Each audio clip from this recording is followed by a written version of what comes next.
नमस्कार साथियों। तो चलिए आज के दैनिक जागरण में क्या खास खबरें हैं उन्हें हम लोग एक एक करके देख लेते हैं। और याद रखिए दैनिक जागरण का ये राष्ट्रीय संस्करण है, तो इसमें आप लोगों को महत्वपूर्ण खबरें ही देखने को मिलेंगी। अब आप सभी जानते हैं कि बजट आपका आ चुका है। देखिए, बजट शब्द का उल्लेख हमारे संविधान में नहीं है। वार्षिक वित्तीय विवरण की बात की गई है संविधान के अनुच्छेद 112 में। और बजट एक वित्तीय खाका के रूप में कार्य करता है जो एक निश्चित समय सीमा के लिए होता है। एक तरह से अनुमानित आय और व्यय का विवरण होता है। आप लोग भी तो अपना बजट लेकर चलते हैं ना, कि इतना पैसा आएगा और इतना यहाँ यहाँ खर्च होगा। और जो आप देखिए आर्थिक सर्वेक्षण होता है ना, जो साल जा चुका होता है उसका लेखा जोखा होता है, उसकी उपलब्धियां होती हैं। बजट के बारे में मोदी जी ने क्या कहा, प्रधानमंत्री साहब ने, तो बजट में सरकारी खजाने को भरने के बजाय जनता की जेब भरने पर जोर दिया गया है। यह बजट न केवल देश की वर्तमान आवश्यकताओं को ध्यान में रखता है बल्कि भविष्य की तैयारी करने में भी मदद करने वाला है। और कितना बजट रहा, ये 50.65 कितना 50.65 लाख करोड़ रुपए रखा गया है वित्त वर्ष 2025-26 के लिए बजट का कुल आकार। और बजट से आपके एग्जाम में क्वेश्चंस पूछे जाते हैं, चाहे आप लोग किसी भी एग्जाम की तैयारी कर रहे हो। मैं इसीलिए तो कहता हूँ कि आप जिस भी एग्जाम की तैयारी कर रहे हो उसके पुराने क्वेश्चंस पेपर, सिलेबस, पैटर्न उठाकर जरूर आप लोग देखा करिएगा। वित्त मंत्री कौन है, निर्मला सीतारमण। इन्होंने क्या कहा है, सरकार ने आयकर दरों में फेरबदल करके लोगों के हाथों में पर्याप्त मात्रा में धन दिया है। हमने मध्य वर्ग को फायदा पहुंचाने के लिए टैक्स की दर कम की है। हम आम लोगों द्वारा उठाए गए मुद्दों का सकारात्मक जवाब दें। ये मध्य वर्ग की बल्ले बल्ले, तो वैश्विक आर्थिक अनिश्चितताओं से उभरी चिंताओं, विकास की गति में थोड़ी सुस्ती का मामला करने के लिए जो कुछ तात्कालिक रूप से आवश्यक था उसकी पूर्ति वित्त मंत्री निर्मला सीतारमण ने नरेंद्र मोदी सरकार के तीसरे कार्यकाल के पहले पूर्ण बजट में कर दी है।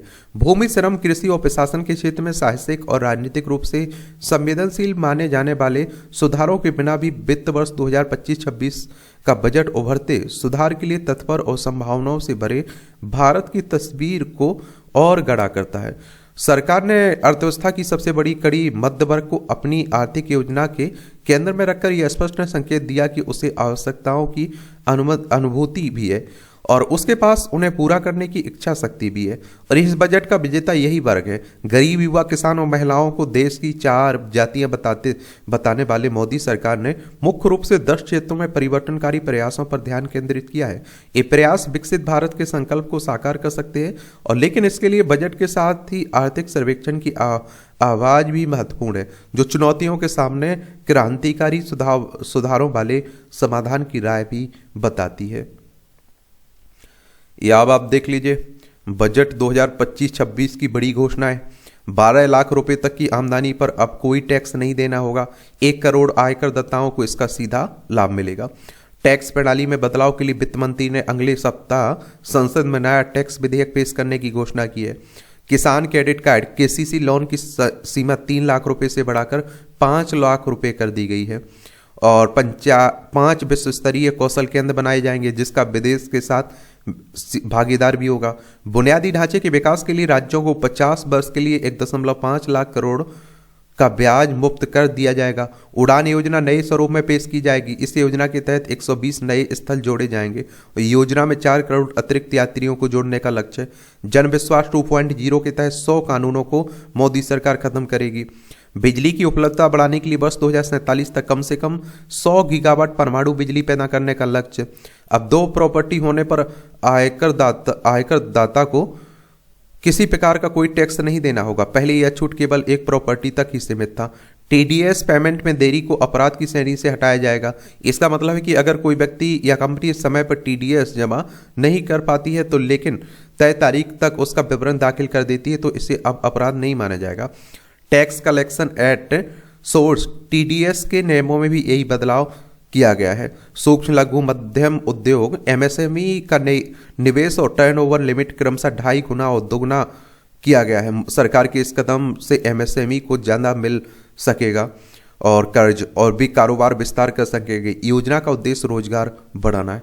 एक बात और आप लोगों को बता दूं कि जो ये घोषणाएं हैं ना, इनके बारे में जरूर आप लोग नोट कर लीजिए। ये सभी पॉइंट आप लोगों को नोट कर लेना चाहिए। और इसकी पीडीएफ जो रहेगी ना, मैं टेलीग्राम पर डाल दूंगा, एजुकेशन सर्कल प्लेटफॉर्म है ना, वहां से जाकर आप लोग इन्हें सबको अपना नोट्स बना लीजिए इनका।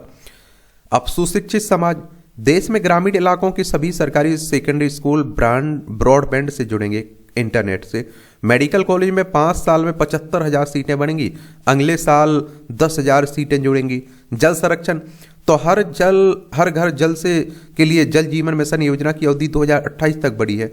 और अर्बन चैलेंज फंड का बड़ा हिस्सा जलापूर्ति और पानी के पुनः उपयोग पर खर्च होगा।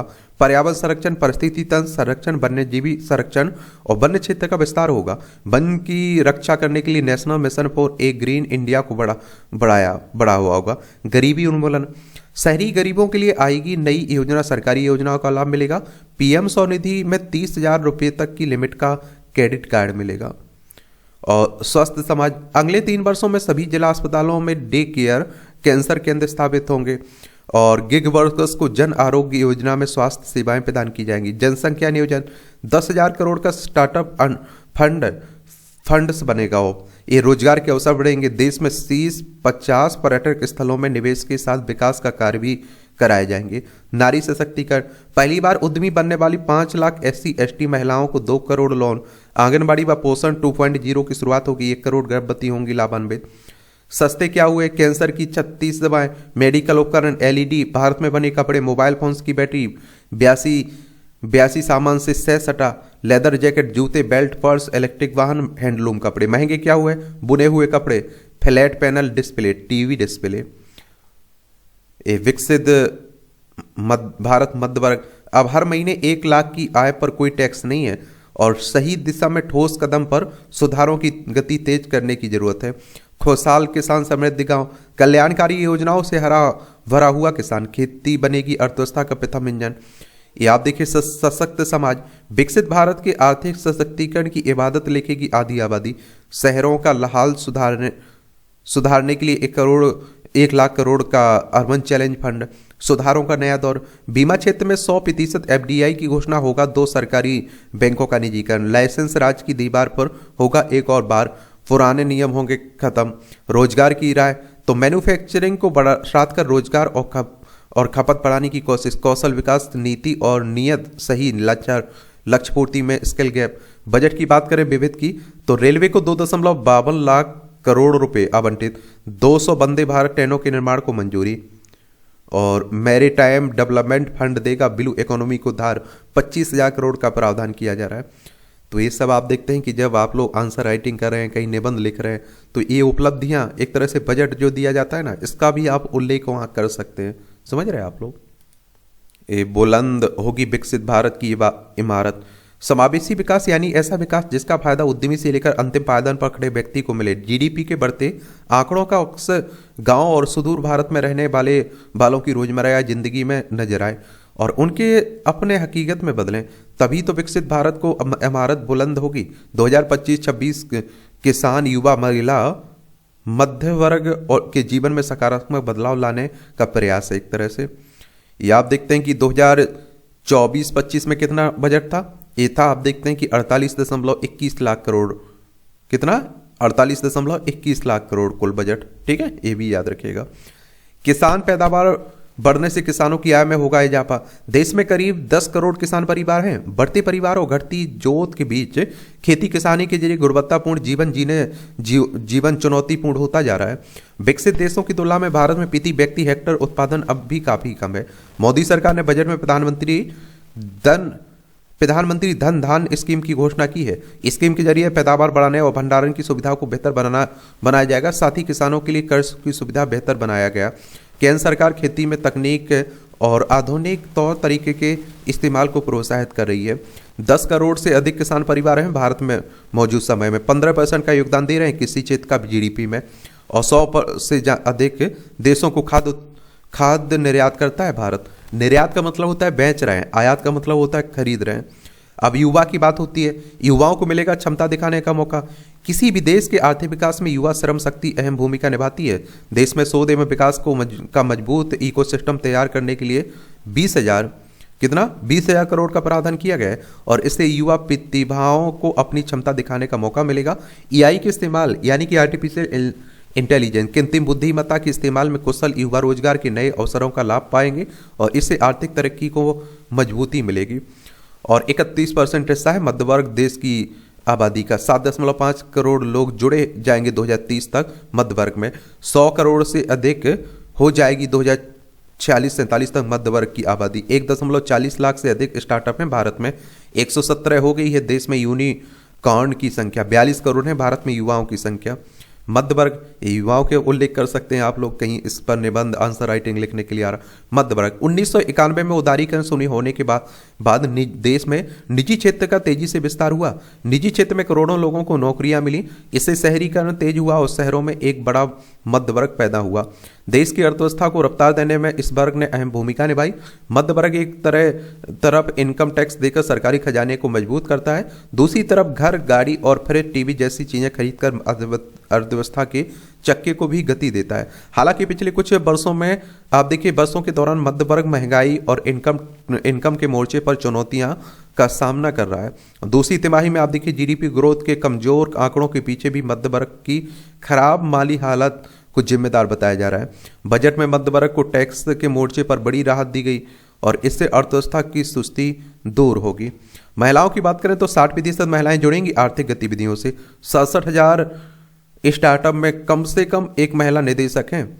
और देखिए वित्त मंत्री निर्मला सीतारमण ने विकसित भारत की परिकल्पना में 70% महिलाओं की आर्थिक गतिविधियों में भागीदारी सुनिश्चित करने पर जोर दिया है। इसका मतलब है देश में हर 10 में 7 महिलाओं को रोजगार से जोड़ना होगा। इससे न सिर्फ महिलाओं के परिवार की आर्थिक स्थिति बेहतर होगी बल्कि उनके योगदान से देश की जीडीपी में भी उल्लेखनीय वृद्धि होगी। बजट में 5 लाख महिलाओं को उद्यमी बनने की बात कही गई है और केंद्र सरकार पहले से कई स्कीमों के जरिए महिलाओं की सामाजिक आर्थिक स्थिति को मजबूत बनाने की दिशा में काम कर रही है। और देखिए अक्षय ऊर्जा की कुल स्थापित क्षमता 11.3 जैव ऊर्जा और देखिए 48.2 पवन ऊर्जा % में ये आप देखेंगे और कितना ये 48.2 पवन ऊर्जा, ठीक है, गीगावाट में है, माफ करिएगा। 52.1% जल विद्युत और देखिए 97.8 सौर ऊर्जा गीगावाट में और 209.6 गीगावाट कुल क्षमता की बात हो रही है। राज्यों और संघ राज्य क्षेत्रों को मिलेगा फंड। ये संशोधित अनुमान है और ये आप देखें बजट अनुमान। तो 2016-17 में आप देखिए लाख करोड़ रुपए में है, ये याद रखिएगा। 2016-17 में 9.86, 2017-18 में 10.85, 2018-19 में 11.95, 2019-20 में 11.45, 2020-21 में 13.20, 2021-22 में 17.06, 2022-23 में ये आप देखिए 18.65 और 2023-24 में ये 20.65 और 2024-25 में संशोधित अनुमान है 22.76 और 2025-26 में बजट अनुमान है ये 25.60। ये देख रहे हैं आप लोग। 7.2% रहने की उम्मीद जताई जा रही भारत की सेवा क्षेत्र में वृद्धि दर वित्त वर्ष 2025 में। 8.4% हो गई उपभोक्ता खाद्य मूल्य सूचकांक द्वारा मापी गई खाद्य मुद्रास्फीति वित्त वर्ष 2025 में। और 1647.05 लाख मेट्रिक टन रिकॉर्ड खरीफ खाद्यान्न उत्पादन होने का अनुमान है 2024-25 में। ये आप देख लीजिए बढ़ रहा है एसआईपी के जरिए निवेश। ये 6.8 लाख करोड़ एसआईपी निवेश था वित्त वर्ष 2023 में। 10.7 लाख करोड़ एसआईपी निवेश 2024 में। 13.6 लाख करोड़ एसआईपी निवेश 2025 में। 6.3 करोड़ एसआईपी अकाउंट थे 2023 में। 8.3 करोड़ एसआईपी अकाउंट हो गए हैं 2024 में। 10.3 करोड़ एसआईपी अकाउंट हो गए हैं 2025 में। देख रहे हो आप लोग भैया। एक बजट पर एक नजर देखिए। ये राजस्व प्राप्तियां हो गई, ये कर राजस्व हो गया, एक कर विभिन्न राजस्व हो गया, पूंजी प्राप्तियां हो गई, ऋण की वसूली हो गई, अन्य प्राप्तियां हो गई, उधार और अन्य देयताएं, कुल प्राप्तियां और कुल व्यय, राजस्व खाते पर ये ब्याज भुगतान पर, पूंजी संपत्तियों के सृजन पर सहायता अनुदान, पूंजी खाते पर राजस्व घाटा ये 10.1 क्या माफ करिए राजस्व घाटा हो गया, प्रभावी राजस्व घाटा हो गया, राजकोषीय घाटा हो गया, प्राथमिक घाटा हो गया। घाटे का सीधा सा मतलब आप लोग समझ सकते हैं कि इनकम कम हो रही है और खर्च ज़्यादा हो रहा है। अब राजस्व प्राप्तियों की अगर हम बात करें तो 2023-24 में वास्तविक ये आप देखिए 27,29,036। और आप देखिए 2024-25 में अनुमान कितना था, 31,29,200। और संशोधित अनुमान 30,87,960। अभी 2025-26 में बजट अनुमान 34,20,409। अब कर राजस्व की बात हो रही है, तो ये 2023-24 में वास्तविक कितना था, 23,27,251। और 2024-25 में अनुमान कितना था, 25,83,499। और संशोधित अनुमान 25,56,960। और 2025-26 में बजट अनुमान कितना है, ये आप देखिए 28,37,409। कर भिन्न राजस्व, ये आप देखेंगे 2023-24 में वास्तविक 4,01,785। और 2024-25 में अनुमान 5,45,701। और संशोधित अनुमान 5,31,000। और 2025-26 में बजट अनुमान कितना है, 5,83,000। ठीक है। और पूंजी प्राप्तियों की बात करें तो आप देखिए वास्तविक 2023-24 में कितनी, 17,14,411 है। और 2024-25 में आप देखेंगे कि अनुमान कितना था, 16,91,312। और संशोधित अनुमान कितना है, 16,28,527। और 2025-26 में अनुमान कितना है बजट का में, 16,44,936। और ऋण की वसूली की बात अगर होती है तो 2023-24 में वास्तविक कितना था, 26,646।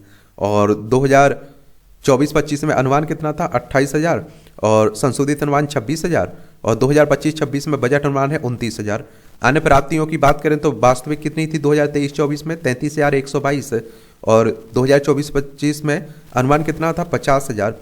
और संशोधित अनुमान कितना था, 33,000। और 2025-26 में बजट अनुमान कितना है, 47,000। उधार और अन्य देयताएं, ये आप देखिए 2023-24 में वास्तविक थी 16,54,643। और अनुमान कितना था 2024-25 में, ये 16,13,312। और संशोधित अनुमान कितना रहा 2024-25 में, 15,69,527। और 2025-26 में बजट अनुमान ये 15,68,936। कुल प्राप्तियों की बात करें तो इसमें आप देखिए कुल प्राप्तियों में आपका राजस्व प्राप्तियां शामिल हो जाती हैं, पूंजी प्राप्तियां शामिल हो जाती हैं। तो 2023-24 में वास्तविक कितना रहा था, ये 44,43,447। और 2023 कितना 2024-25 में अनुमान कितना था, 48,20,512। और संशोधित अनुमान कितना था, 47,16,487। बजट अनुमान 2025-26 में 50,65,345। कुल व्यय, इसमें आप देखते हैं कि क्या रहता है ना, कुल व्यय में ये आप देखेंगे इसमें वास्तविक 2023-24 में ये आप लोगों को मालूम होना चाहिए 42,43,447। और अनुमान 2024-25 में 48,20,512। और संशोधित अनुमान ये 2024-25 में 47,16,487। और 2025-26 में बजट अनुमान 50,65,345। राजस्व खाते की बात हो रही, देख लीजिए ये आप देखिए 2023-24 में वास्तविक रहा 34,94,252। और 2024-25 में अनुमान 37,09,401। और संशोधित अनुमान 36,98,058। और बजट अनुमान 2025-26 में 39,44,255। ब्याज भुगतान की बात करें तो 2023-24 में वास्तविक कितना 10,63,872, जो आप लोग ब्याज लेते हैं ना लोन, उसकी बात हो रही है, एक तरह से सरकार भी लेती है। और 2024-25 में अनुमान कितना था 11,62,940। और संशोधित अनुमान 11,37,940। बजट अनुमान 2025-26 ये 12,76,338। अब पूंजी संपत्तियों के सृजन हेतु सहायता अनुदान, इसकी बात हो रही है। तो ये आप देखिए 2023-24 में वास्तविक कितना था, ये 3,03,916। और 2024-25 में ये अनुमान ये आप देखिए 3,90,778। संशोधित अनुमान ये संशोधित कितना था 2,99,891। 2025-26 में बजट अनुमान ये 4,27,192। अब पूंजी खाते पर बात हो रही है। ये आप देखते हैं कि 2023-24 में 9,49,195 दो, और 2024-25 में अनुमान कितना था? 11,11,111 और संशोधित 10,18,429। 2025-26 में कितना रहा अनुमान बजट में? 11,21,090। राजस्व घाटे की बात होती है तो इसमें आप देखते हैं कि क्या राजस्व घाटा में आप देखेंगे कि आपका राजस्व खाते में से इसमें आप देखिए राजस्व प्राप्तियां घटा देते हैं ना, तो इसमें 2023-24 में कितना रहा था? ये वास्तविक 7,65,216 और 2024-25 में अनुमान कितना था? 5,80,201 और संशोधित कितना रहा था? 6,10,098। अब बात आती है 2025-26 के अनुमान में, बजट के अनुमान में, तो 5,23,846 करने की बात हो रही है, एक कम करने की बात की जाए। प्रभावी राजस्व घाटा, तो इसमें आप देखते हैं कि क्या रहता है? राजस्व घाटा में से ये पूंजी संपत्तियों के सृजन हेतु सहायता अनुदान घटा दिया जाता है, ठीक है। तो 2023 में कितना था वास्तविक? 4,61,300 और 2024-25 में अनुमान कितना था? पहले 1,89,423 और जो आप देखते हैं कि संशोधित रहा था 3,10,207 और 2025-26 में बजट अनुमान 96,654। राजकोषीय घाटे की बात होती है तो इसमें आप देखते हैं कि राजकोषीय घाटे की बात करें तो इसमें कुल व्यय में से आप देखते हैं कि क्या क्या घटा दिया जाता है। एक तो आप देखते हैं कि राजस्व प्राप्तियां, एक ऋण की वसूली, एक अन्य प्राप्तियां घटा दी जाती हैं, तो राजकोषीय घाटा आता है। ये 23-24 में वास्तविक कितना रहा था? 16,54,643। 2025-24-25 में अनुमान कितना? 16,13,312 और संशोधित कितना हुआ था? रहा था 15,69,527 और 2025-26 में बजट में कितना रहा? 15,68,936 अनुमान लगाया जा रहा है। प्राथमिक घाटे की बात करें तो इसमें आप देखते हैं कि क्या राजकोषीय घाटे में से आप देखेंगे कि ब्याज भुगतान घटा देते हैं ना, तो 2023-24 में कितना? 5,90,771। 2024-25 में जो अनुमान था 4,50,372 और संशोधित ये कितना? 4,31,587 और जो अभी 2025-26 का बजट है इसमें कितना अनुमान लगाया जा रहा है? 2,92,598। सभी राशि करोड़ रुपए में है, ये भी आप लोग याद रखिएगा। 3.8% वृद्धि की उम्मीद है कृषि क्षेत्र में वित्त वर्ष 2025 में। अब ये आप लोग देख लीजिएगा भैया कितना पैसा आ रहा है और कितना जाएगा, ये भी आप लोगों को मालूम होना चाहिए। देख रहे हैं सरकार की कमाई लाख करोड़ में और ऐसे खर्च करेगी सरकार 50.65 लाख करोड़ है बजट का आकार। अब इसमें आप देखते हैं कि प्राप्तियां हो गई। इसमें आप देखते हैं कि 11 कितना कुल पूंजी प्राप्तियां 16.45 लाख करोड़। इसमें आप देखते हैं कि बाजार से कर्ज डेट प्राप्तियां और कितना 11.54 और ये आप देखते हैं कि 4.15 small savings state provident fund एवं टोटल डेट प्राप्तियां हो जाएंगी 15.69 और NDCR 0.76। इस तरह से टोटल हो जाएगा आपका पूंजी प्राप्तियां कितनी हो जाएंगी? 16.45 लाख, ठीक है। और 17.94 लाख करोड़ था 2014-15 में बजट। देखिए किस तरह से बड़ा है। 13.64 लाख करोड़ का था कुल कर प्राप्तियों का अनुमान इस बार। और देखिए ये कुल प्राप्तियां हैं, इसमें आप देखेंगे कि क्या क्या है। इसमें आप देखिए UT के कर 0.10, अन्न 0.5, कस्टम 2.40, GST 11.78, 3.17 केंद्रीय उत्पाद शुल्क, आय पर कर 14.38, निगम कर 10.82 और NDR फंड के लिए ट्रांसफर 0.10 और आप देखते हैं कि कितना 0.10 करोड़ में राज्यों का हिस्सा। इस तरह से कुल कर प्राप्तियां हो जाएंगी 28.37 लाख करोड़, ठीक है। अब गैर कर राजस्व की बात हो रही है। ये आप देखिए टोटल कितना 5.83। इसमें ब्याज प्राप्तियां 0.48, 3.25 लाभांश एवं मुनाफा और 2.10 अन्य की बात हो रही है। टोटल 5.83 गैर कर राजस्व हो जाएगा ये। अब बात आती है ये ट्रांसफर 29.01 ट्रांसफर प्रतिष्ठान और आप देखते हैं कि अन्य खर्च होगा। ये इस तरफ आप देख रहे हैं ना, ये आय हो रही है और ये जाय हो रही है और अन्य केंद्रीय खर्च होगा इसमें 15.26। और आप देखते हैं कि देखिए 21.64 स्कीमों पर खर्च होगा। इसमें आप देखते हैं 5.42 केंद्र सरकार समर्थित जो योजना है उस पर, और 16.22 इसमें सेंट्रल सेक्टर की स्कीम होंगी, और इसमें आप देखिए 8.38 होंगी आर्थिक सेवाएं, और 4.26 सब्सिडी की बात हो रही है। तो ये सब आप लोग देख लीजिए कहाँ से क्या आ रहा है क्या जा रहा है।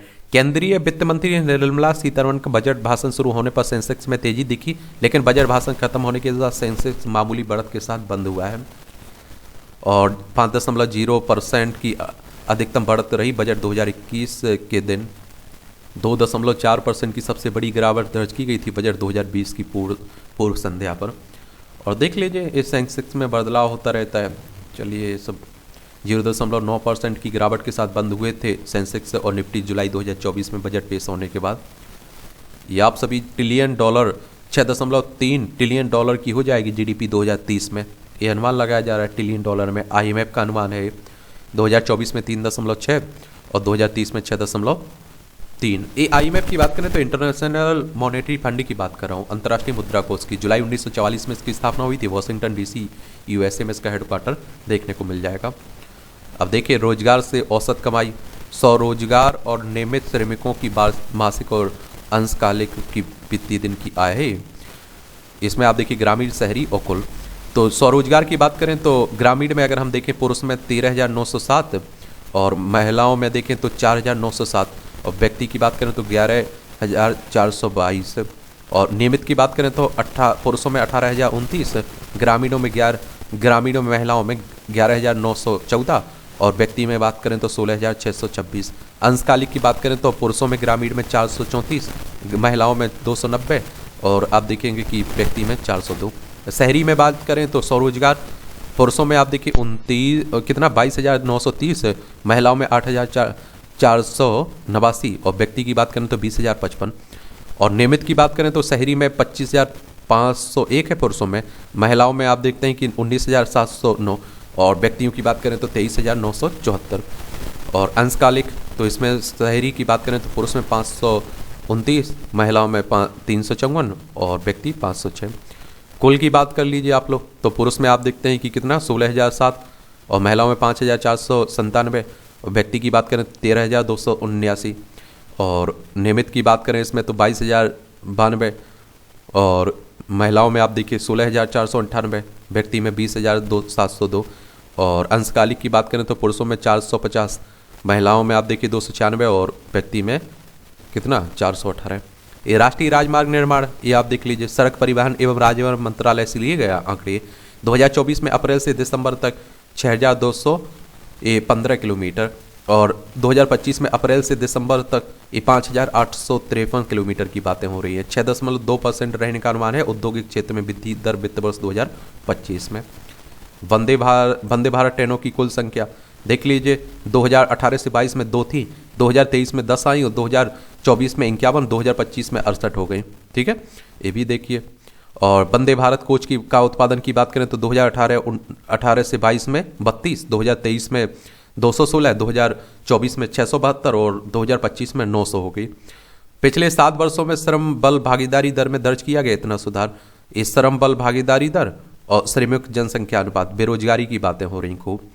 तो आप सभी जानते हैं कि 2018-19 में श्रम बल भागीदारी 49 ये सभी आंकड़े प्रतिशत में हुए 49.8 और श्रमिक जनसंख्या अनुपात 46.8 था। और 2022-23 में आप देख 57.9 ये आप देखते हैं श्रम बल भागीदारी थी और ये आप देखेंगे कि 56.0 कितना ये श्रम जनसंख्या अनुपात था और बेरोजगारी 3.78। ये 2023-24 में आप देखते हैं कि 66.1% आप देखिए श्रम बल भागीदारी और 58.2% श्रमिक जनसंख्या अनुपात और बेरोजगारी 3.16। ये आप देख लीजिएगा।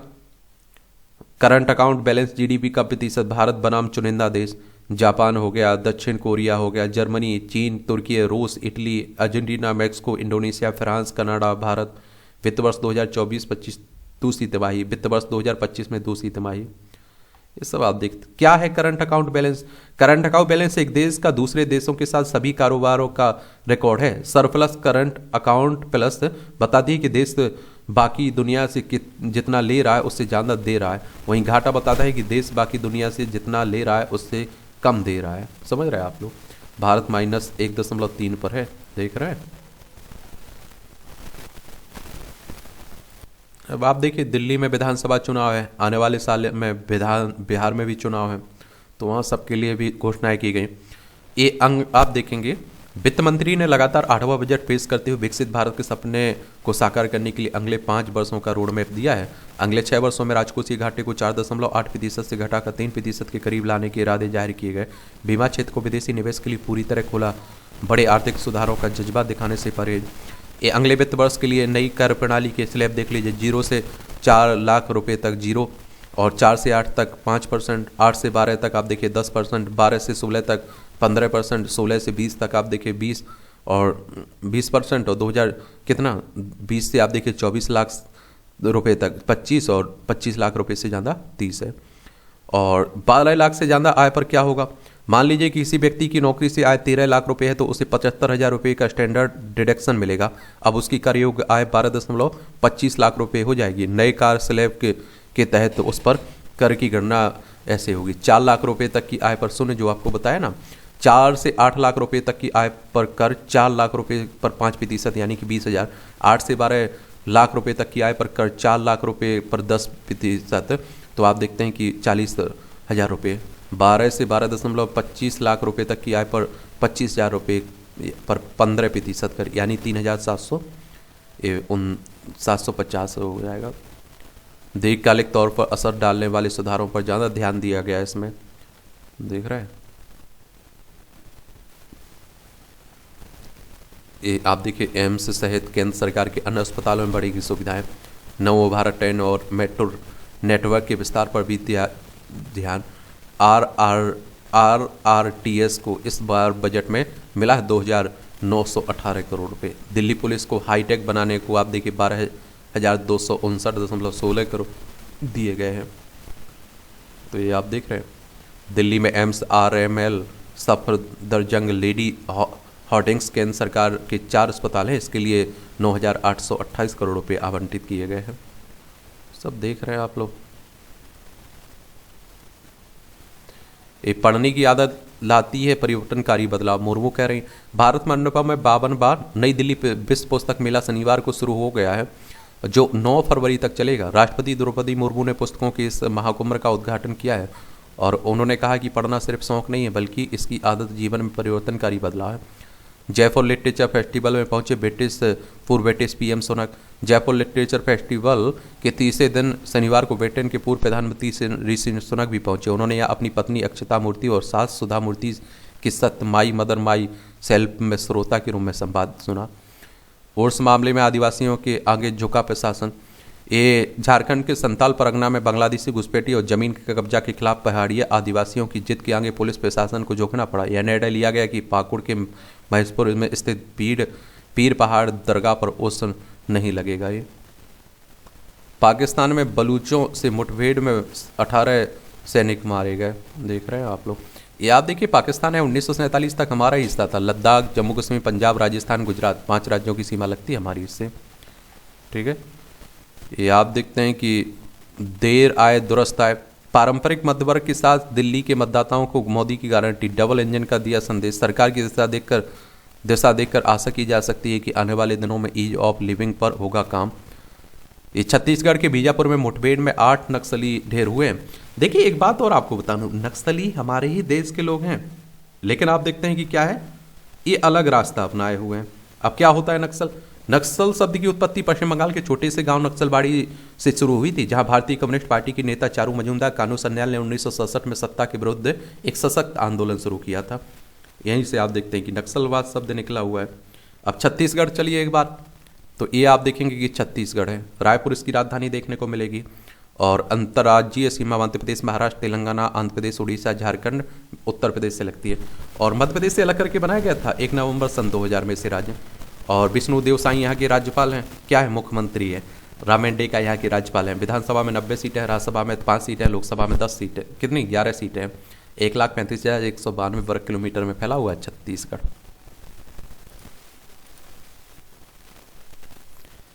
पहले करदाताओं पर भरोसा, उनकी तलाशी बाद में। क्रिप्टो खरीदारों का जुटाएगा डाटा, ये भी बजट प्रावधान के मुताबिक। ये टैक्स छूट सीमा 7 से बढ़ाकर 12 लाख करने से 1 करोड़ लोगों को मिली राहत है, आप देखेंगे। और अपितिमा 1 लाख रुपए कमाने वाले को नहीं देना होगा टैक्स। 4.9 करोड़ लोगों ने अपनी आयकर जीरो टैक्स वाली दिखाई। 8 करोड़ से अधिक लोग रिटर्न दाखिल कर चुके हैं चालू वित्त वर्ष दिसंबर तक। 75% से अधिक टैक्स पेयर्स टैक्स की नई व्यवस्था को स्वीकार कर चुके हैं। देख रहे हैं, बच्चों की पढ़ाई के लिए विदेश भेजी गई रकम पर नहीं लगेगा TDS, देख लीजिए, अच्छी बात है। और जीवन रक्षक दवाएं व आयातित कारें सस्ती, टच स्क्रीन फ्लैट पैनल महंगे हो गए हैं। कैंसर व अन्य गंभीर बीमारियों की आयातित जीवन रक्षक दवाएं, उनकी बात हो रही। 40,000 अमेरिकी डॉलर से अधिक कीमत या 3,000 सीसी इंजन वाली आयातित कारें जिनकी कीमत कम हुई है, उनकी बातें हो रही है। ये उपभोक्ता मांग को मिलेगा बढ़ावा, आम आदमी को होगी बचत। 2025-26 के लिए राजकोषीय लक्ष्य सकल घरेलू उत्पाद का 4.4% निर्धारित किया गया है। ये साक्षी मुख्य आर्थिक सलाहकार ADFC बैंक में, उनके द्वारा ये टिप्पणी की जा रही है।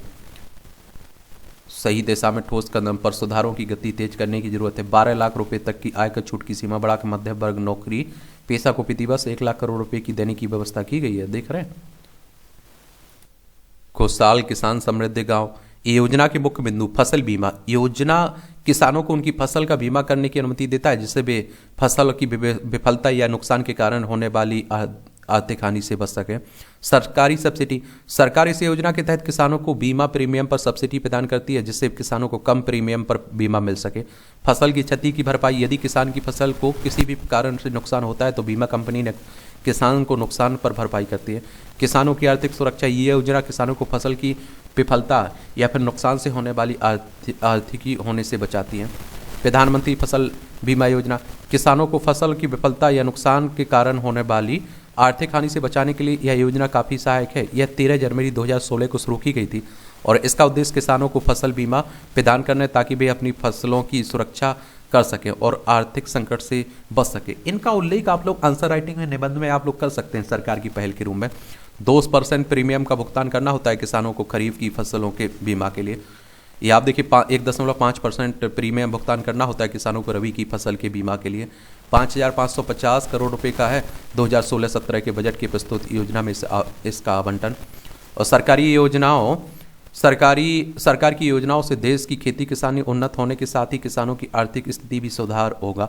प्रधानमंत्री किसान सम्मान निधि, प्रधानमंत्री फसल बीमा योजना जैसी योजनाओं से जहां खेती किसानी की पारंपरिक तौर तरीकों में बदलाव आया, वहीं फसल का उत्पादन बढ़ने, उसका उचित मूल्य मिलने, आर्थिक सुरक्षा सुनिश्चित होने से किसान भी हरा भरा हुआ है। ये आप देख रहे हैं ना। और 5% प्रीमियम का भुगतान करना होता है वार्षिक वाणिज्यिक और बागवानी फसलों के मामले में।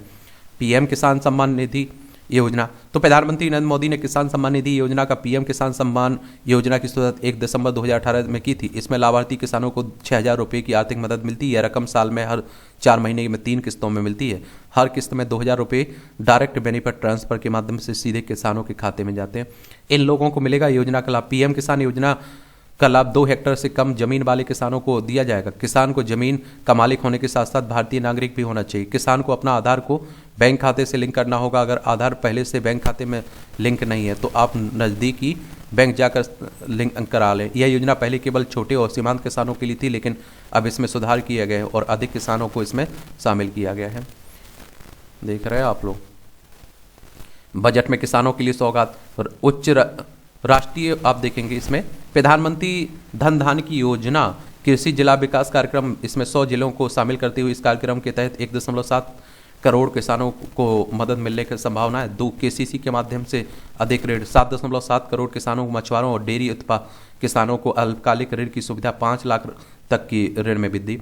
तीसरा है राष्ट्रीय उच्च पैदावार बीज मिशन, उच्च पैदावार, कीट प्रतिरोधी और जलवायु अनुकूल के गुणों में से संपन्न बीजों का लक्षित विकास और प्रचार। और 4 कपास उत्पादकता मिशन। 5 वर्षीय मिशन से कपास कृषि की उत्पादकता और वहनीयता में पर्याप्त सुधार में मदद मिलेगी। 5 बिहार में मसाला मखाना बोर्ड उत्पादन प्रसंस्करण मूल्य संवर्धन और विपणन में सुधार लाना और एफपीओ का गठन। 6 दलहन में आत्मनिर्भरता। 6 वर्षीय मिशन तूर उड़द और मंसूर पर विशेष ध्यान देने की बात हो रही है। 500 करोड़ रुपए से चलेगा 5 वर्षीय कपास उत्पादन अभियान। 12.7 लाख टन की वार्षिक उत्पादन क्षमता वाला उर्वरक प्लांट लगाने की घोषणा की गई। देश में उर्वरक संकट को देखते हुए असम के नाम रूप में ये है असम। दिसपुर इसकी राजधानी, इसकी सीमा पश्चिम बंगाल, मेघालय, त्रिपुरा, मिजोरम, मणिपुर, नागालैंड, अरुणाचल प्रदेश से लगती है। अंतर्राष्ट्रीय सीमा भूटान और बांग्लादेश से लगती है। कम उत्पादक वाले जिले होंगे धन धान। राज्यों के साथ मिलकर होगी पीएम धन धान कृषि योजना की शुरुआत। सरकार का संकल्प है कि गरीब मुक्त भारत के लिए गरीबी मुक्त गांव।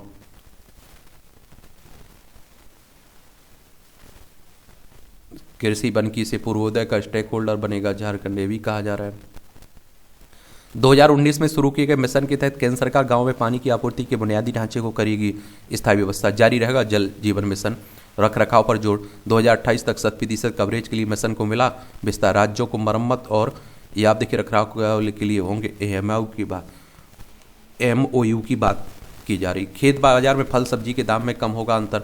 फल सब्जी का उत्पादन बढ़ाने और किसानों को लाभकारी मूल्य दिलाने का होगा प्रबंधन। उपभोक्ताओं तक त्वरित आपूर्ति को ध्यान में रखकर प्रभावी आपूर्ति श्रृंखला भी बनेगी, इसमें ये भी कहा जा रहा है।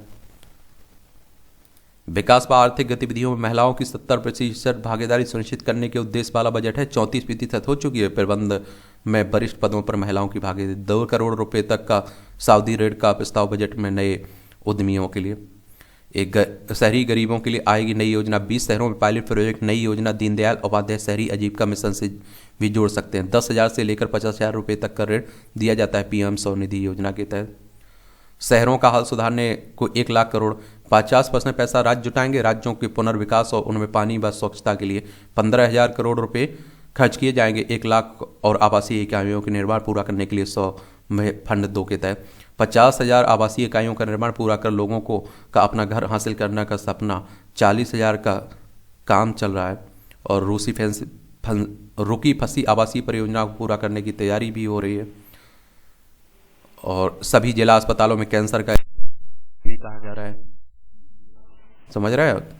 केंद्रीय स्वास्थ्य मंत्रालय को ये आप देखिए 99,558.56 करोड़ रुपए का आवंटन किया गया, जो 2024-25 के 89,974.12 करोड़ रुपए से लगभग 11% अधिक है। और आयुष मंत्रालय को ये आप देखेंगे 3,992.90 करोड़ रुपए आवंटित किए गए हैं। राष्ट्रीय शिक्षा नीति को ही जमीन पर पूरा उतारने की कोशिश हो रही है। 100% लोगों को अच्छी स्कूली शिक्षा देने का संकल्प दोहराए। स्कूली शिक्षा के बजट में 15%, उच्च शिक्षा के बजट में 7.5% बढ़ोतरी। और अभी आप देखिए न्यूज़पेपर में देख लीजिए, एजुकेशन सर्कल है ना जो अपना यूट्यूब चैनल, उस पर एक बजट के लिए अलग से क्लास ही ला देंगे। ठीक है, कौन होते हैं गिग वर्कर? सामाजिक सुरक्षा कोड 2020 के अनुसार गिग वर्कर वह व्यक्ति है जो पारंपरिक नियोक्ता कर्मचारी संबंध से अलग काम या गतिविधियों के जरिए काम करता है। इनमें उबर, ओला, स्विगी, जोमेटो अन्य समेत अन्य ऑनलाइन प्लेटफॉर्म जुड़े व्यक्ति भी शामिल होंगे। और 30 राज्यों में आदिवासियों को लाभ देगी धरती आबा जनजातीय ग्राम उसका अभियान। इसमें इस पद्मश्री से सम्मानित दुलारी देवी ने बनाकर भेंट की साड़ी है। और राष्ट्रपति मुर्मू ने बजट पेश करने से पहले दही चीनी खिलाई। सीतारमन की साड़ी मधुबनी कला को समर्पित है। पहले बजट में पहनी थी मंगलगिरी साड़ी, ये भी आप देख सकते हैं, ये आप देखेंगे। ये आधारभूत ढांचे में सुधार, विकास ने पकड़ी रफ्तार। भारत में शहरीकरण की रफ्तार तेजी से बढ़ रही है और वर्तमान में देश में 35% से अधिक आबादी शहरों में रहती है। ऐसी उम्मीद है कि वर्ष 2050 तक 50 और क्षेत्रों के शहरीकरण की उम्मीद है। शहरी विकास पर सरकार द्वारा दिए जाने के लिए इसमें बेहतर कोई समय नहीं हो सकता है। वित्त वर्ष 2024-15 से लेकर 2023-24 के कार्यकाल में दौरान मोदी सरकार ने इंफ्रास्ट्रक्चर सुविधाओं के विकास पर 43.9 लाख करोड़ रुपए खर्च किए हैं, जबकि यूपीए के शासनकाल में वित्त वर्ष 2004-5 से लेकर वित्त वर्ष 2013-14 के दौरान इंफ्रास्ट्रक्चर पर 12.39 लाख करोड़ रुपए खर्च हुए थे।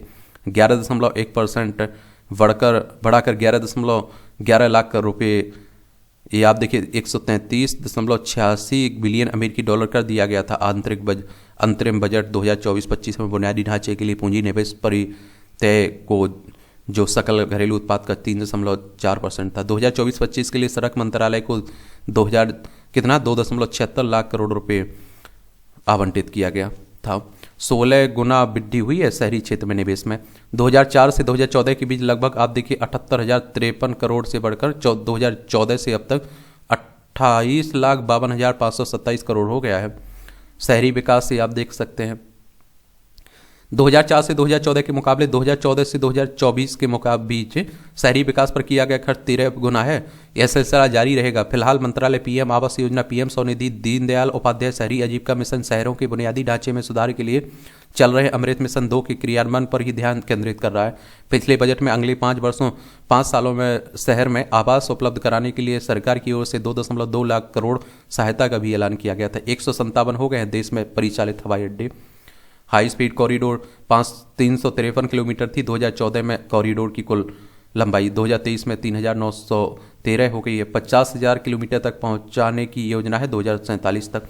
इलेक्ट्रिक वाहनों की बात हो रही। केंद्रीय मंत्री नितिन गडकरी के अनुसार भारत इलेक्ट्रिक वाहनों इंडस्ट्री में वर्तमान उत्पादन से 10 गुना अधिक प्रोडक्शन की क्षमता है, लेकिन दुनिया में नंबर 1 ऑटो मार्केट बनने के लिए उसे ग्लोबल ईवी बाजार पर कब्जा करने की जरूरत है। नवंबर में ग्लोबल ईवी सेल में चीन की हिस्सेदारी करीब 70% थी, जबकि भारत की हिस्सेदारी महज 1% थी। भारत में मेट्रो दुनिया की 5वीं सबसे बड़ी अर्थव्यवस्था वाले देश में मेट्रो रेलवे नेटवर्क तेजी से फैल रहा है। 1,000 किलोमीटर का हो गया है भारत में मेट्रो रेल नेटवर्क बढ़कर। इतने बड़े नेटवर्क के साथ चीन अमेरिका के बाद दुनिया की तीसरी सबसे बड़ा मेट्रो रेल नेटवर्क वाला देश बना ये भारत। और देखिए बीमा सेक्टर में 100% एफडीआई की बात हो रही। विदेशी निवेश के नियम बनाए जाएंगे आसान, वर्तमान शर्तों को भी सरल बनाया जाएगा। 2 सरकारी बैंकों के निजीकरण की घोषणा 2023-24 में की गई थी और 26% की एफडीआई सीमा को 49% किया गया था। पूर्व वित्त मंत्री अरुण जेटली ने 2015 में 49% से बढ़ाकर बीमा सेक्टर में एफडीआई की सीमा 2021 में 76% करने का फैसला किया गया था। ये आप देखिए एमएसएमई की बदली परिभाषा, निवेश पर रोजगार में होगी बढ़ोतरी। 45% का योगदान एमएसएमई का है देश के निर्यात में। 125 करोड़ निवेश और 500 करोड़ के टर्नओवर वाले मीडियम एंटरप्राइज होंगे। 2.5 करोड़ रुपए के निवेश और 10 करोड़ टर्नओवर वाले उद्यमी माइक्रो श्रेणी में आएंगे। 500 करोड़ तक की कंपनियों को सूचीबद्ध का लाभ और नेशनल मैन्युफैक्चर मिशन होगा लॉन्च। वित्त मंत्री ने मेक इन इंडिया पहल को और बढ़ावा देने के लिए नेशनल मैन्युफैक्चरिंग मिशन शुरू करने की घोषणा की है। उन्होंने कहा है कि यह मिशन स्वच्छ प्रौद्योगिकी को समर्थन देगा, स्थानीय स्तर पर सोलर सेल, ईवी बैटरी और उच्च वोल्टेज ट्रांसमिशन उपकरणों के विनिर्माण के लिए इकोसिस्टम का निर्माण करेगा। लाइसेंस राज की दीवार पर होगा और बार विनियामक सुधार के लिए एक उच्च स्तरीय समिति का गठन होगा। पुराने नियमों प्रमाणीकरण, लाइसेंस और अनुमतियों की जरूरत को खत्म करने की समितियों की सिफारिश व्यवसाय की सुगमता का माहौल बनाएगा। गैर आपराधिक होंगे 100 से अधिक कानूनी प्रावधान। इस 7 से 8% वार्षिक आर्थिक विकास दर से ज़्यादा को ईज ऑफ डूइंग में काम जरूरी है। देख लीजिए परमाणु ऊर्जा कानून व नागरिक उत्तरदायित्व कानून में होगा संशोधन। फिलहाल भारत में परमाणु ऊर्जा से 8,300 मेगावाट बिजली बनती है और 2047 तक आप देखिए परमाणु ऊर्जा से 1 लाख मेगावाट बिजली का लक्ष्य। 20,000 करोड़ रुपए से परमाणु ऊर्जा मिशन का किया उद्घाटन। क्रिटिकल मिनरल्स उत्पादन से लेकर ज़्यादा मुस्तैदी है। और कुछ ही देर पहले केंद्रीय मंत्रिमंडल ने देश में 16,300 करोड़ रुपए के क्रिटिकल मिनरल्स मिशन का ऐलान किया था।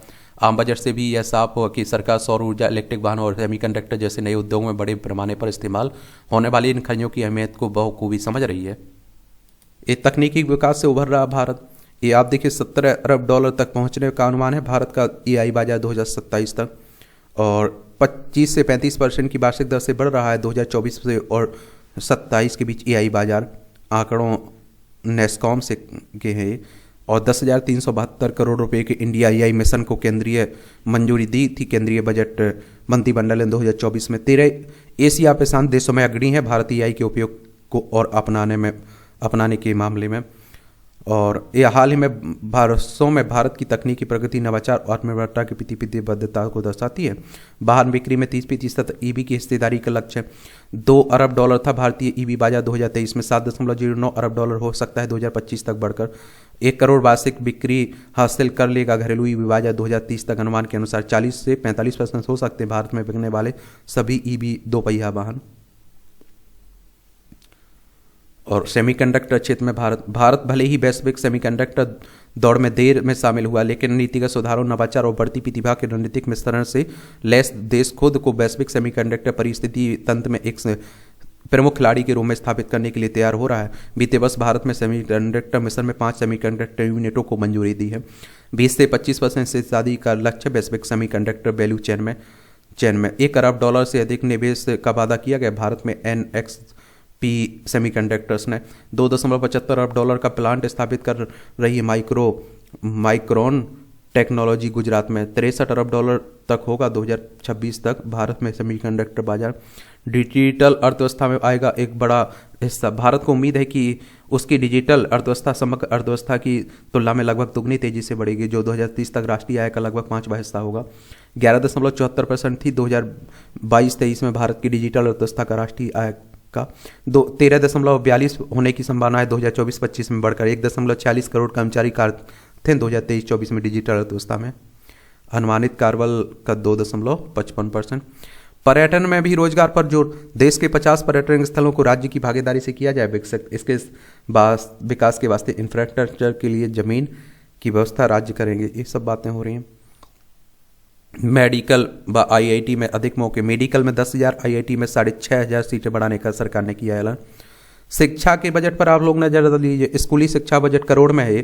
2023-24 में आप देखिए 67,972, 2024-25 में 67,571 कम किया गया था। 2025-26 में फिर बढ़ाया गया 78,572। शिक्षा के बजट करोड़ में है। ये आप देखिए 2023-24 में कितना 55,992 करोड़ में है। 2024-25 में कम कर दिया गया था 40,472 और अब आप देखते हैं कि 2025-26 में 50,077 हुआ। पिछले वर्ष नीट में करीब 24 लाख विद्यार्थी शामिल हुए थे। कम सीटें कारण हर वर्ष बड़ी संख्या में छात्र करते हैं विदेश में पलायन। 10 वर्षों में से मेडिकल IIT की सीटें बढ़ाने पर सरकार का जो 1.1 लाख सीटें 10 साल में स्नातक स्नातकोत्तर कोर्स में की जोड़ी गई। 10 साल में IIT में 70,000 नई सीटें जोड़ी गई। 60 लाख से 1 करोड़ तक वार्षिक फीस है निजी मेडिकल कॉलेज की और 48% से अधिक मेडिकल सीटें निजी कॉलेज के पास हैं।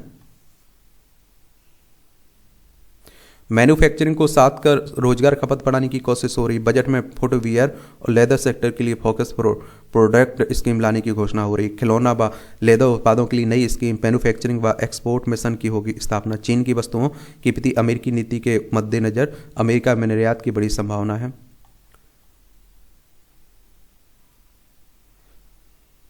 उपभोग व निवेश को मिलेगा बढ़ावा। ये मदन फडणवीस कह रहे हैं, मुख्य आर्थिक अर्थशास्त्री बैंक ऑफ बड़ौदा में। ये बजट में स्किल और EI के सेंटर ऑफ एक्सीलेंस की घोषणाएं हुई। 10 साल में योजनाएं नहीं दे सकी अपेक्षित परिणाम। कौशल विकास नीति और नियत सही, लक्ष्य पूर्ति में स्किल गैप।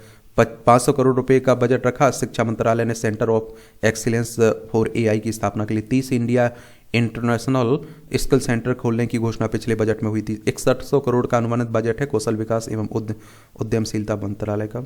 चलिए, बढ़ता हुआ पूंजीगत खर्च आप देख रहे हैं लाख करोड़ में 2025-26 में 10 लाख करोड़ और 2024-25 में 11.1, 2023-24 में 9.10 था। ये बजट विधि स्त्री शक्ति योजना, स्त्री शक्ति या सार्वजनिक क्षेत्र के बैंकों द्वारा शुरू की गई एक योजना है जिसका उद्देश्य महिलाओं उद्यमियों को वित्तीय सहायता प्रदान करना है। यह योजना उन महिलाओं के लिए है जो अपना व्यवसाय शुरू करना चाहती हैं, अपने मौजूदा व्यवसाय में विस्तार करना चाहती हैं। ये लाभ इस प्रकार है, ब्याज दर में छूट। स्त्री शक्ति योजना में महिला उद्यमियों को ब्याज दर में 0.5% की छूट प्रदान की जाती है। सरल आवेदन प्रक्रिया, स्त्री शक्ति योजना के तहत आवेदन प्रक्रिया सरल और आसान है। कम प्रोसेसिंग शुल्क, स्त्री शुल्क योजना के तहत प्रोसेसिंग शुल्क कम है। केंद्र की योजनाओं से उद्योगों को मिली शक्ति। ये रोजगार सृजन कार्यक्रम की बात हो रही। प्रधानमंत्री रोजगार सृजन कार्यक्रम भारत सरकार द्वारा शुरू की गई एक योजना है जिसका उद्देश्य ग्रामीण और शहरी आप देखते हैं कि क्षेत्र में रोजगार के अवसर पैदा करना। यह रोजगार खादी और ग्राम उद्योग आयोग द्वारा संचालित है। इसका मुख्य उद्देश्य बेरोजगार युवाओं, पारंपरिक कारीगरों को अपने खुद का व्यवसाय शुरू करने के लिए वित्तीय सहायता प्रदान करना। ये आप देखिए जो योजना है सरकार की, इनके बारे में जरूर याद रखा करिएगा।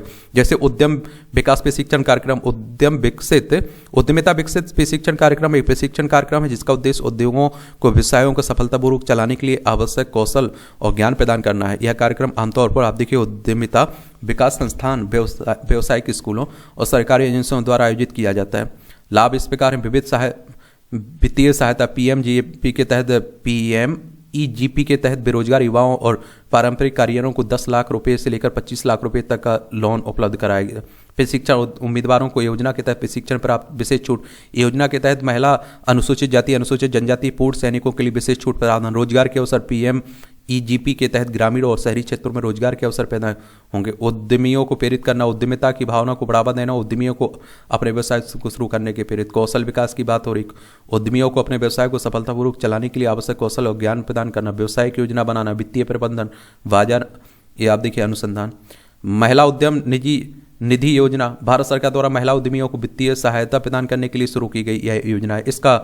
इस योजना का उद्देश्य मुख्य क्या है? उद्देश्य महिलाओं को अपना उद्योग व व्यवसाय शुरू या विस्तार करने में मदद करना है। महिला उद्यमियों को अपना उद्योग या व्यवसाय शुरू करने का या विस्तार करने में मदद, और महिलाओं को वित्तीय स्वतंत्रता प्रदान करना। महिला उद्यमियों को अपना व्यवसाय के लिए आवश्यक पूंजी प्रदान करना। महिलाओं को उद्यमिता के अवसर प्रदान करना। इससे महिलाओं को आत्मनिर्भरता बनाने का लक्ष्य होता।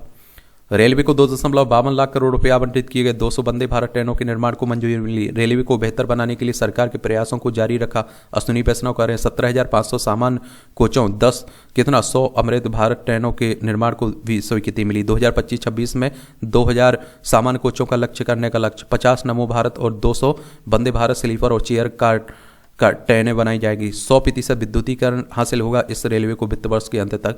31 मार्च 2025 तक 1.6 बिलियन टन माल ढुलाई का हासिल होगा लक्ष्य। चीन के बाद दूसरा रेलवे नेटवर्क। 17,500 जनरल कोचों बनेंगे आने वाले वर्षों में। 1,000 नए फ्लाईओवर भी बनेंगे। 1.14 लाख करोड़ रुपए खर्च होंगे रेलवे की सुरक्षा व्यवस्था में।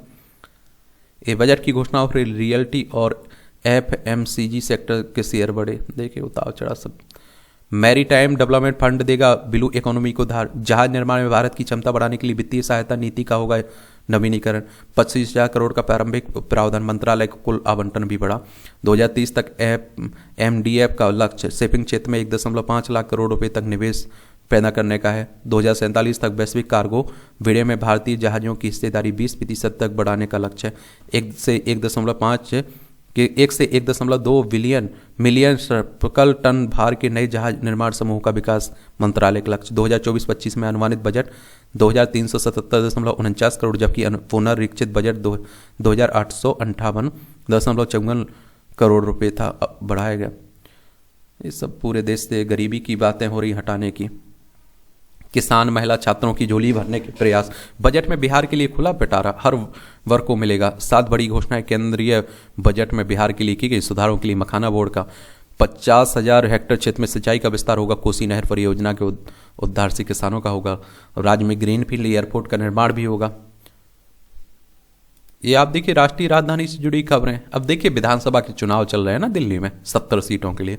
चलिए चुनाव आयोग के बारे में और चुनाव के बारे में एक सामान्य जानकारी जरूर रखिएगा। तो वही आप देखते हैं कि खूब बातें की जा रही हैं। और देखिए नमो भारत के दिल्ली मेरठ कॉरिडोर को मिलेगा रफ्तार। बजट में रीजनल रैपिड ट्रांजिट सिस्टम के लिए 2,918 करोड़ का प्रावधान किया गया। एम्स सफदरजंग का होगा आधुनिकीकरण। 5 केंद्रीय अस्पतालों के लिए जो मिला ना 10,072 करोड़ का बजट। एक घर के नजदीक ही 75% कैंसर मरीजों को मिल सकेगी कीमोथेरेपी। राजधानी में सुधारी जाएगी जेलों की दशा, हाईटेक होगी दिल्ली पुलिस। केंद्रीय बजट में दिल्ली पुलिस को 12,559.16 करोड़ रुपए मिले। इस बार 7,791.54 करोड़ रुपए अतिरिक्त बजट मिला है। दिल्ली व बंगाल के गिग वर्कर्स को नहीं मिलेगा आयुष्मान भारत का लाभ। दोनों राज्यों ने अपना यहां लागू नहीं की ये योजना। गिग वर्कर्स का ई श्रम पोर्टल पर कराया जाएगा पंजीकरण।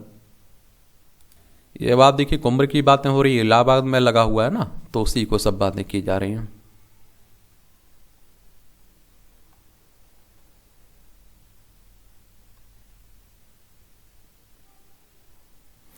ये आप देखिए मांग में सिंदूर भरने का वीडियो किसी नाटक का हिस्सा नहीं है। जांच कमेटी। बंगाल में नादिया जिले में मौलाना अबुल कलाम आजाद प्रौद्योगिकी विश्वविद्यालय में देखा होगा ना, ये महिला प्रोफेसर की मांग में एक छात्र द्वारा सिंदूर भरने की बात हो रही थी। एक खेल से जुड़ी खबरें हैं। क्रिकेट को तो आप लोग पसंद करते होंगे, तो बहुत देखते होंगे गहने। सर्वश्रेष्ठ सचिन हुए सम्मानित। सचिन को लाइफ टाइम अचीवमेंट पुरस्कार, बुमराह को सर्वश्रेष्ठ पुरुष क्रिकेटर का अवार्ड मिला है। बीसीसीआई पुरस्कारों के विजेता हैं ये सब। चलिए देख सकते हैं आप लोग। Sachin Tendulkar life time achievement, Jasmeet Bumrah सर्वश्रेष्ठ पुरुष क्रिकेटर, स्मृति मंदाना सर्वश्रेष्ठ महिला क्रिकेटर, रविचंद्रन अश्विन बीसीसीआई विशेष पुरस्कार, सरफराज खान सर्वश्रेष्ठ पदार्पण पुरस्कार पुरुष, आशा शोभना सर्वश्रेष्ठ महिला पदार्पण, स्मृति मंदाना वनडे में सर्वाधिक रन, दीप्ति शर्मा वनडे में सर्वाधिक विकेट, मुंबई क्रिकेट संघ सर्वश्रेष्ठ घरेलू टीम, अक्षय टोटरे सर्वश्रेष्ठ घरेलू अंपायर, तनुष कोटियन सर्वश्रेष्ठ ऑलराउंडर रणजी, शशांक सिंह सर्वश्रेष्ठ ऑलराउंडर सीमित ओवर घरेलू, रिक्की भाई भुई सर्वाधिक रन रणजी इलीट, अग्नि चोपड़ा सर्वाधिक रन रणजी इलीट की बात हो रही है। ये सब देखते रहिए आप लोग। खेलो इंडिया के लिए 1000 करोड़ आवंटित हुए, विश्व चैंपियन बनने उतरेंगी बेटियां भी। 15 वर्ष के कार्तिक ने कट ऑफ कर रचा इतिहास, ये भारतीय एमच्योर गोल्फ खिलाड़ी ने। जनवरी में जीएसटी संग्रह 12% बढ़कर 1.96 लाख करोड़ हो गया है। 2017 में आया था ना जीएसटी, उसी की बात हो रही है। तटरक्षक बल की स्थापना दिवस पर पीएम ने की सराहना। एयर इंडिया पर डीजीसीए ने लगाया 30 लाख का जुर्माना। विमान सुरक्षा नियामक डीजीसीए ने टाटा समूह के स्वामित्व वाली एयर इंडिया पर 30 लाख। आरोप है कि एयर इंडिया ने कथित तौर पर एक पायलट को नियमों का पालन किए बिना उड़ान भरने की अनुमति दी थी। पेंशन पे नीति सुप्रीम कोर्ट की व्यवस्था को दरकिरार नहीं कर सकती। डिफेंस सिक्योरिटी कॉर्प्स में न्यूनतम 15 वर्ष सेवा पर पेंशन का प्रावधान। सुप्रीम कोर्ट एक साल सेवा की कमी को माफ करने की दे चुका है व्यवस्था। बफ संशोधन विधेयक पर जेपीसी की रिपोर्ट कल लोकसभा में होगी पेश।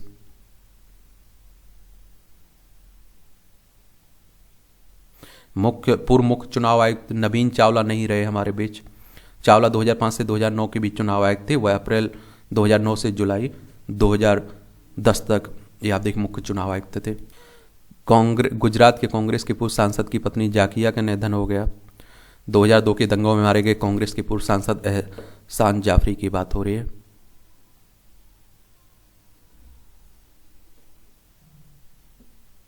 शिक्षक को अपमानित करने वाले पुलिसकर्मियों को 34 वर्ष बाद मिली सजा। देख रहे हैं आप लोग, 1991 की बात है। बेटे को 50,000 में बेच मां ने रची अपहरण की कहानी। गजब। पहली बार अमेरिका में लियोनार्डो किलर ने किया पॉलीग्राफ टेस्ट। यहां भी आपको जनरल नॉलेज की जानकारी मिल जाती। 1935 में आज ही के दिन अमेरिका में पहली बार आविष्कार लियोनार्डो किलर ने आपराधिक जांच में सहायता के लिए पॉलीग्राफ झूठ पकड़ने वाली मशीन का उपयोग किया था। अदालत में टेस्ट की गई परिणाम पेश किए जाने पर 2 संदिग्धों को दोषी घोषित कर दिया गया था। 199 दिनों के संघर्ष के बाद समाप्त हुई स्टालिनग्राड की लड़ाई। 1943 में आज ही के दिन स्टालिनग्राड अब रूस का वोल्गोग्राड शहर पर कब्जा करने का प्रयास करने वाले जर्मन के विरुद्ध सोवियत संघ ने स्टालिनग्राड की लड़ाई जीती थी। इस लड़ाई में नाजी जर्मन के अंत की शुरुआत कर द्वितीय विश्व युद्ध में को महत्वपूर्ण मोड़ दिया। देश की पहली स्वास्थ्य मंत्री थी राजकुमारी अमृत कौर। स्वतंत्रता सेनानी राजकुमारी अमृत कौर का जन्म 1889 में आज ही पंजाब के कपूरथला में हुआ था। ऑक्सफोर्ड यूनिवर्सिटी से पढ़ाई करने के बाद वह 1918 में भारत लौट आए। स्वतंत्रता संग्राम से जुड़ गई। 1942 में भारत छोड़ो आंदोलन के दौरान ब्रिटिश अधिकारियों के खिलाफ कई विरोध प्रदर्शन हुए, जुलूस निकाले, जिसके कारण उन्हें 20 महीने तक जेल में रहना पड़ा। बाहर आने के बाद उन्होंने स्वतंत्रता के लिए लड़ना जारी रखा। आज़ादी के बाद 1947 में देश की पहली स्वास्थ्य मंत्री बनी। वह भारत की संविधान सभा की सदस्य भी रही। इस 4 गुना तेजी से गर्म हो रहा है महासागर। 2019 से 23 के दौरान 0.27 डिग्री प्रति दशक की दर से बढ़ रहा है महासागर का तापमान। 1980 के दशक के अंत में महासागर का तापमान 0.06 डिग्री प्रति दशक था। लंदन में चाइना टाउन चंद्रवर्ष महोत्सव देख रहे हैं। एंटीबॉडी से बंदरों में बर्ड फ्लू को रोकने में मिली मदद। अनुसंधान कर रहे हैं कई जानवरों व पौधे खो रहे हैं, अनुवांशिक विविधता हो रहे हैं असुरक्षित। शोधकर्ताओं ने 1985 और 2019 के बीच अध्ययन की गई 628 प्रजातियों के डाटा की जांच की है। अनुवांशिक विविधता में सबसे अधिक नुकसान पक्षियों और स्तनधारियों को में देखा गया। ये अंतर्राष्ट्रीय खबरें हैं, देख लीजिए। ट्रंप ने उपभोक्ता वित्तीय संरक्षण ब्यूरो के निदेशक को बर्खास्त किया। अब देशों ने फलस्तीनियों पर ट्रंप का सुझाव खारिज किया। अवैध आप्रवासियों पर कार्रवाई में पेंटागन 1000 और सैनिक तैनात करेगा। अमेरिका चाहता है यूक्रेन युद्ध विराम के बाद कराए चुनाव। रूस ने यूक्रेन पर 165 ड्रोन मिसाइल से बोला हमला, 11 की मौत हुई। ये आप देख लीजिए, ये रूस है, यूक्रेन है, हमारा प्यारा भारत है। लड़खड़ा गए पोप फ्रांसिस। वेटिकन ने शनिवार को पोप फ्रांसिस पोप पॉल छठे हाल में जुबली ऑबियंस के लिए पहुंचे। और इस तरह से आप देखेंगे कि आज के जो न्यूज़पेपर है इसमें जो महत्वपूर्ण खबरें थी उनकी कहानी की खबर होती है। आप लोग पढ़ते रहिए, एंजॉय करते रहिए। आपका कोई सवाल हो, मेरे लिए सुझाव हो, तो आप लोग जरूर बता सकते हैं। ईमानदारी से मेहनत करिए आप लोग, ठीक है। धन्यवाद।